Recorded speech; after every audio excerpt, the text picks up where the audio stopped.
Assalamualaikum dan salam sejahtera kepada doktor dan juga rakan-rakan sekalian. Kami daripada kumpulan 10 iaitu Kokupop akan membentangkan tentang bisnes popular kami.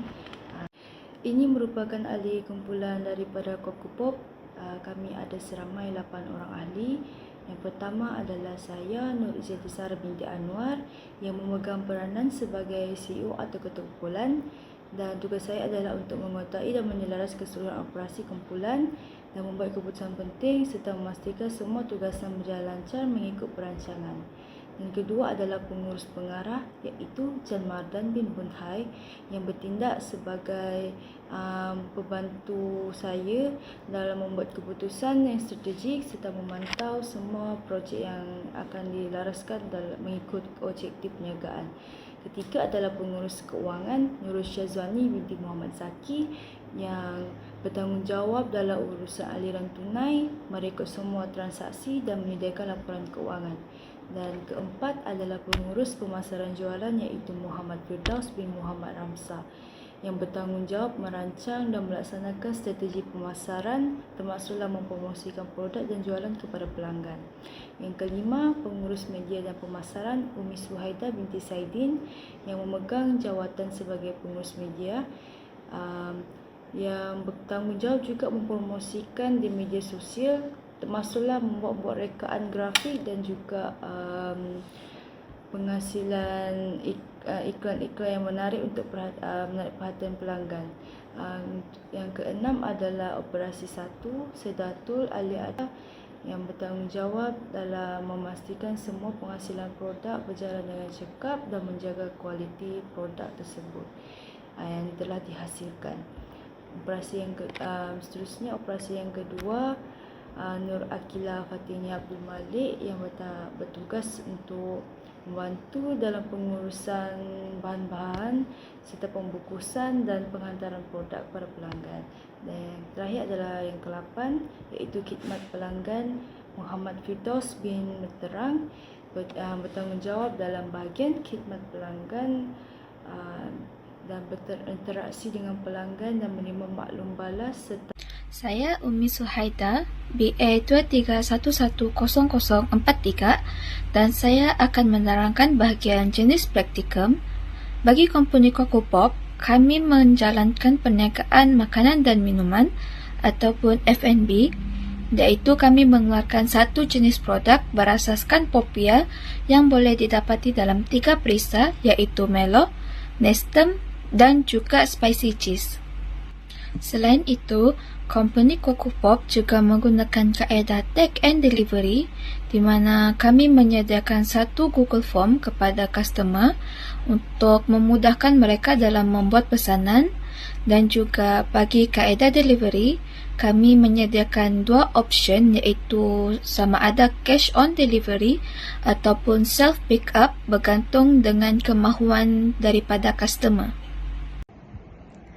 Untuk memastikan produk Kokupop dikenali dan menarik perhatian, kami menggunakan 2 jenis saluran promosi iaitu saluran tradisional dan saluran digital. Saluran tradisional ini kami telah menghasilkan satu poster yang menarik dengan maklumat lengkap seperti nama produk, harga serta QR code untuk membeli produk kami. Manakala saluran digital kami menggunakan 2 platform media sosial utama iaitu TikTok dan Instagram bagi mempromosikan produk kami secara lebih meluas dan menarik perhatian pelanggan. Di TikTok kami menghasilkan satu video pendek yang kreatif seperti video trend untuk menarik minat dan meningkatkan tontonan. Manakala Instagram pula kami telah menggunakan fungsi story, reels dan post untuk berkongsi gambar menarik, promosi semasa dan testimoni pelanggan.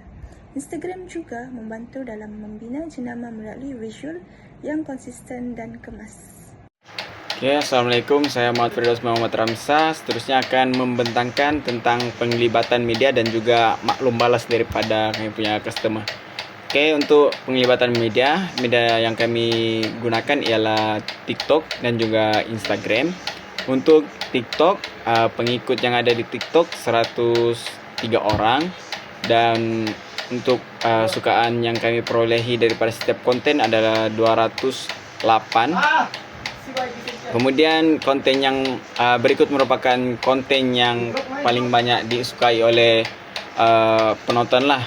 Kemudian kami lebih memilih TikTok sebab peluang untuk terkenal itu lebih tinggi dan memperolehi interaksi yang mudah melalui TikTok. Kemudian untuk Instagram pula, pengikut yang kami peroleh seramai 189 orang dan jumlah tontonan bagi setiap keseluruhan konten sebanyak 109 dan interaksi sebanyak 50%. Dan kemudian berikut merupakan contoh konten yang paling banyak disukai untuk media Instagram. Oke, kemudian untuk maklum balas pula, kebanyakannya maklum balas yang kami terima semuanya berbentuk lisan dan semuanya positif. Kemudian terdapat juga cadangan penambahbaikan seperti dari segi rasa produk kami, kemudian dari segi kuantiti yang terdapat dalam satu paket. Dan berikut merupakan contoh-contoh feedback yang telah diberikan daripada customer kami. Oke, seterusnya saya akan membentangkan jumlah keuntungan. Oke, pada modal awal kami Rp120, yaitu kutipan sebanyak Rp15 setiap seorang.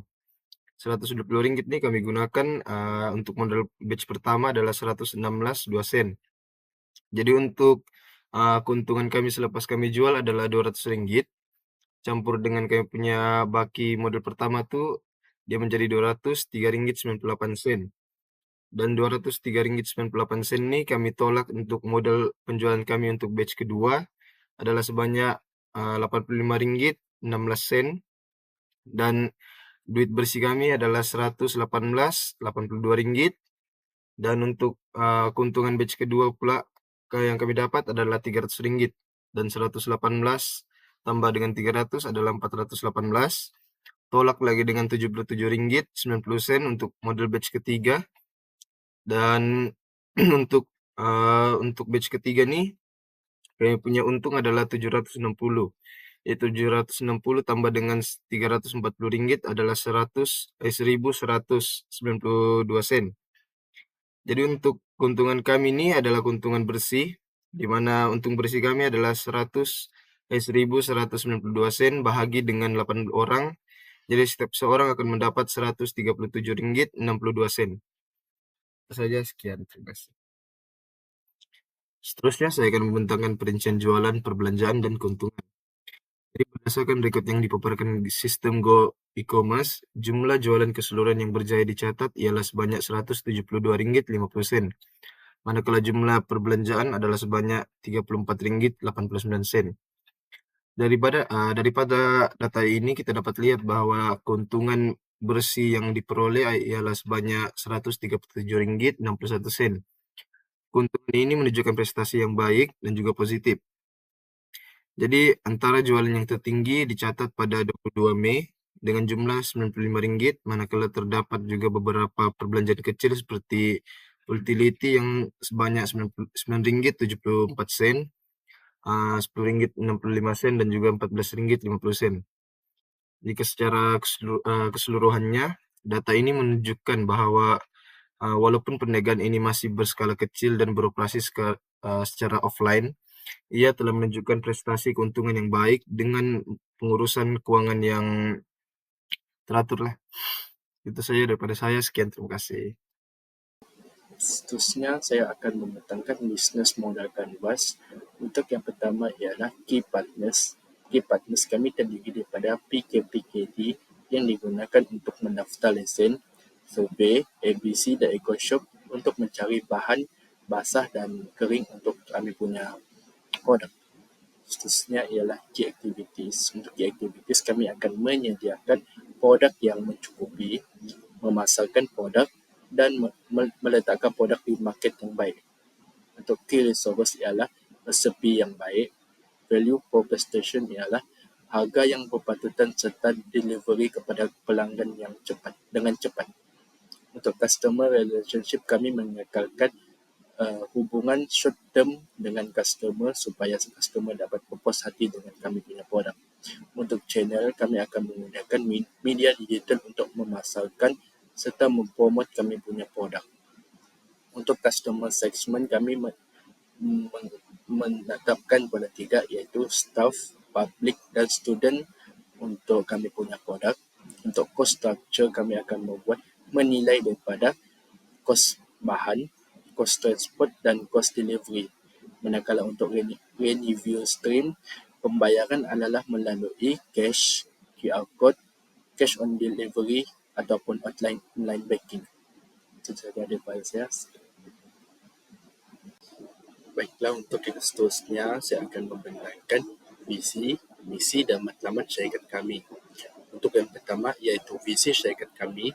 Syarikat kami menghasilkan produk popular moden yang memberikan kepelbagaian puasa dan lebih kreatif serta berkualiti. Untuk misi pula, kami mengutamakan kualiti, inovasi dan kuantiti dalam setiap penghasilan produk.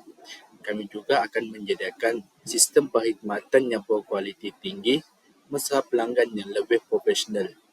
Manakala untuk matlamat pula, kami ingin menghasilkan sebuah inovasi makanan ringan yang unik, kreatif dan berkualiti tinggi. Kami juga akan mengamalkan prinsip pemakanan yang sihat, selamat dan mesra alam dengan penggunaan bahan yang lebih baik kepada masyarakat. Dan yang terakhir ialah mewujudkan komuniti pelanggan yang aktif dan setia terhadap produk kami. Itu saja daripada saya. Sekian.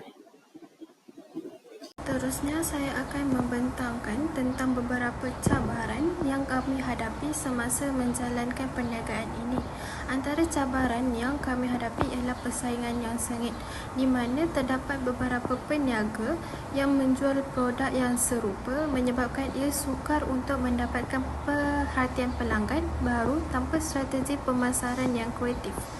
Cabaran kedua ialah kurang pendedahan terhadap produk. Hal ini kerana pelanggan masih belum biasa dengan konsep popia yang berbentuk ribbon yang kami tawarkan. Ia masih baru di mata pelanggan. Ketiga ialah kekangan modal dan sumber tenaga. Kami menghadapi kekangan ini menyebabkan proses penghasilan produk menjadi perlahan dan tidak dapat memenuhi permintaan yang banyak. Akhir sekali, produk yang tidak menonjol. Dalam konteks ini, produk kami belum reka bentuk yang moden, memang unik, tetapi ia kelihatan biasa dan sukar untuk menarik perhatian khalayak. Namun begitu, kami percaya setiap cabaran ini dapat diatasi melalui beberapa cara penyelesaian. Antaranya ialah bagi cabaran persaingan sengit, perniagaan ini boleh menyelesaikan dengan cara menambahkan nilai produk tersebut. Contohnya, melakukan combo sale seperti beli 2 pack besar percuma 1 pack kecil. Ini bagi menarik perhatian pelanggan dan strategi pemasaran untuk meningkatkan keuntungan. Seterusnya ialah membuat promosi dan strategi media sosial yang cekap bagi menyelesaikan masalah cabaran kurang pendedahan terhadap produk. Contohnya, melakukan konten yang menarik atau merakam maklum balas pembeli secara bersemuka. Hal ini secara tidak langsung membuat pembeli menjadi yakin terhadap produk yang dipasarkan. Ketiga adalah menyediakan strategi kos yang efisien di mana boleh melakukan sistem pre-order bagi meningkatkan perniagaan dan tidak berlaku kekurangan sumber tenaga. Dalam hal ini, boleh membuat dalam kuantiti yang banyak mengikut order yang dikumpul. Akhir sekali, memberi penjenamaan yang unik atau memperbanyakkan konten yang menarik di media sosial. Hal ini memperluaskan maklumat tentang Kokopop kepada khalayak. Sekian, itu sahaja daripada saya. Seterusnya ialah cadangan strategi yang lebih baik untuk syarikat pada masa sekarang dan pada masa akan datang. Yang pertama ialah melalui platform e-dagang seperti Shopee dan TikTok Shop. Ia membolehkan pelanggan untuk membuat pembelian dengan lebih mudah dan pantas secara dalam talian. Yang kedua ialah kolaborasi bersama influencer kampus. Ia membantu untuk memperluaskan capaian promosi kepada pelajar lain melalui pengaruh media sosial. Yang ketiga ialah dengan memperkenalkan perisa khas bermusim. Memperkenalkan perisa edisi terhad sempena musim perayaan atau minggu peperiksaan sebagai tarikan istimewa. Yang keempat ialah penambahbaikan pembungkusan, yaitu dengan menggunakan bungkusan yang lebih eksklusif, kemas dan mesra alam bagi meningkatkan daya tarikan produk. Yang kelima ialah sistem keahlian pelanggan, yaitu dengan mewujudkan sistem ganjaran untuk menghargai pelanggan setia, seperti mata ganjaran, diskon istimewa, dan promosi eksklusif. Yang keenam ialah meluaskan pasaran keluar UMS. Sasaran pasaran perlu diperluaskan ke sekolah, college, dan kawasan komuniti luar UMS bagi meningkatkan jualan. Secara keseluruhannya, perniagaan Kokopop telah memberikan kami pengalaman yang bermakna dalam dunia keusahawanan, bermula daripada perancangan produk, promosi, jualan hingga kepengurusan pelanggan. Produk unik seperti Popia Reben berperisa Milo, Nestem, dan Spicy Cheese, serta strategi pemasaran bersepadu melalui platform fizikal dan digital, Kokopop telah berjaya menarik perhatian pelanggan, terutamanya dalam kalangan komuniti UMS. Walaupun berdepan dengan berbagai cabaran seperti persaingan dan pengurusan stok, kumpulan kami telah berjaya mengatasinya dengan strategi yang berkesan. Berdasarkan maklum balas positif pelanggan dan pencapaian jualan yang memberangsangkan, kami percaya bahwa Kokopop mempunyai potensi besar untuk terus berkembang. Diharapkan perniagaan ini bukan saja dapat mencipta keuntungan, tetapi juga memberi inspirasi kepada usahawan muda lain untuk berani mencoba dan mencipta kelainan dalam pasaran. Dengan semangat inovatif dan kerjasama yang kukuh, Kokopop berpotensi menjadi jenama makanan ringan tempatan yang dikenali secara lebih meluas pada masa akan datang.